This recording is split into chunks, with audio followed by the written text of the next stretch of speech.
magandang hapon po sa ating lahat mga kalingap. At naandito po tayong muli kay La Edrey. At siya po ay ating nabilhan ng gamot sa ipinadala ni Sis MVHR. Yan, Sis MVHR, nakuha ko na yung padala mo at naibili ko na rin ng gamot si Edrey. Ayan, at andito siya. At ang nabili ko lang ay 25 pieces. 1,960. Ayan. Kaya dito po ako ngayon kay La Edrey. Tao po! Hello! Ay, maso! Maso mo! Hey! Aligo po ako ngayon. Ah, very good. Ginamit mo yung shampoo. Hindi, may shampoo pa po. May shampoo pa kami. O, ipadaan mo na ako. Yung aso mo ang hawakit, baka ako naman ay lapain yan. Ayan. Magandang hapon sa iyo, Edrey. Hello. At ako ay nanggaling sa bayan. Nagbili ako ng gamot mo. Salamat. Kaya lang, ang nabili ko 25 pieces lang. So, i-order na lang daw ulit tayo. Apo. O, sige. Yung abdin yan, no? Apo. Ayan. At maraming salamat kay Sis MVHR. At tayo ay sa pinadala niya, nakabili tayo ng 25 pieces. Pero yung kay Ma'am Indaites ay may 1K na pinabibili rin niya ng gamot. Kaya sabi doon sa nakabili ako ay sa South Star doon sa may munisipyo ay mag-order na lang daw uli. Kasi wala kahit sa Mercury, nagbalik ako sa South Star. Ayan. Upo ka. Anong ginagawa mo? Lahat po. Wala kang gawa. Go. Ayan, kaya ibibigay ko muna sa iyo yung pinabili ni Sis MVHR na gamot mo. Ito pati yung iyong yung iyong kuwan at saka nandito yung box mo. Naiwan mo kahapon. Okay. Ayan. Wala yung cover. Tapos andito yung gamot. Ito yung gamot mo. Ito ay nagkakahalaga ng discounted na siya kasi kaya siya ay nagkakahalaga na lang 1,960. Kung walang discount, 2,450. Okay. Akin yung resibo at pakita ko isend ko kay MVHR. Apo. Tingnan mo kung tama yung aking nabili. Yan. Apo. Ayan. Bilangin mo kung ilan siya.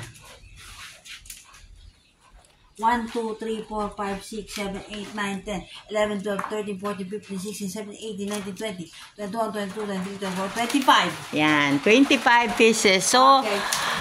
meron kang 25 days na iinumin. Apo.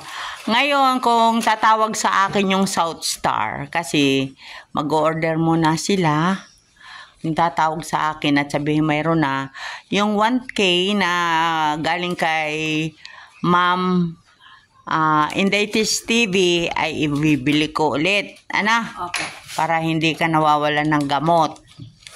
So, 25 yan. Yung mabibili natin ay pang next month na siguro. Ayan.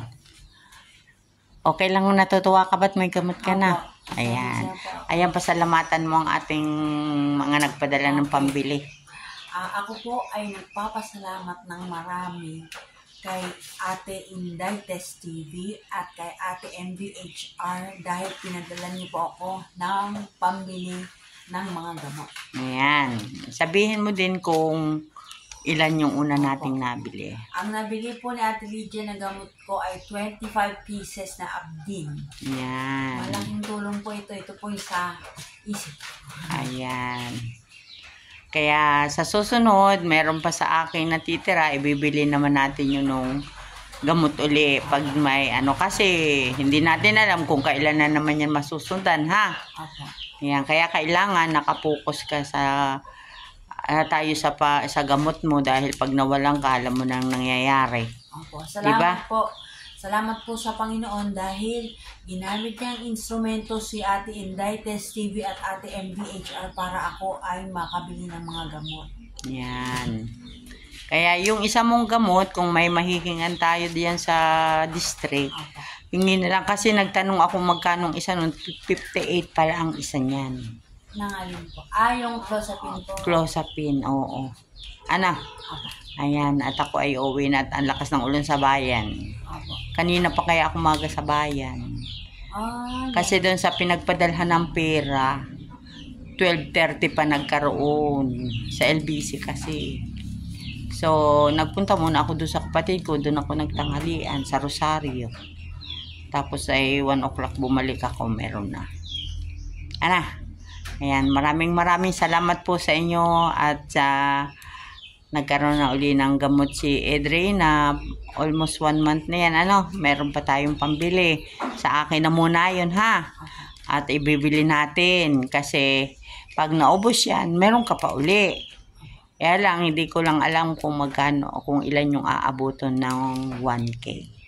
Ayan, kaya maraming salamat po sa patuloy na tumutulong kay Edre sa kanyang gamot.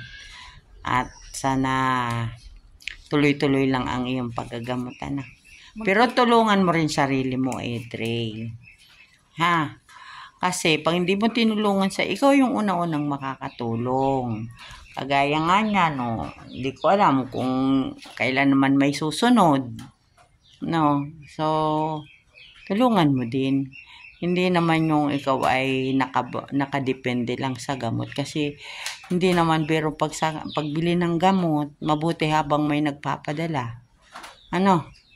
Kaya yan, sana ikaw ay lagi kang magdasal, hawak ka lang sa Panginoon.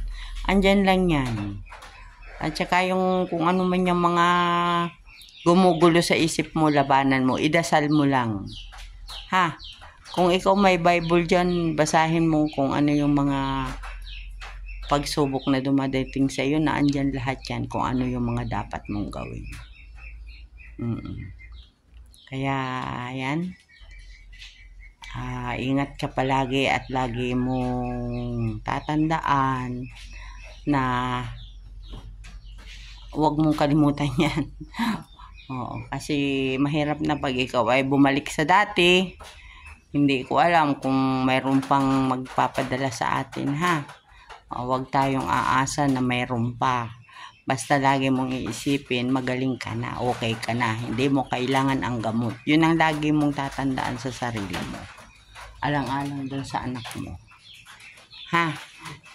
Kasi hindi biro ang pagbili ng gamot. Buti habang meron tayong nagbibigay, okay lang. Ay papaano kung hindi naman yung mga nadyan sa ibang bansa, hindi naman sila forever dyan.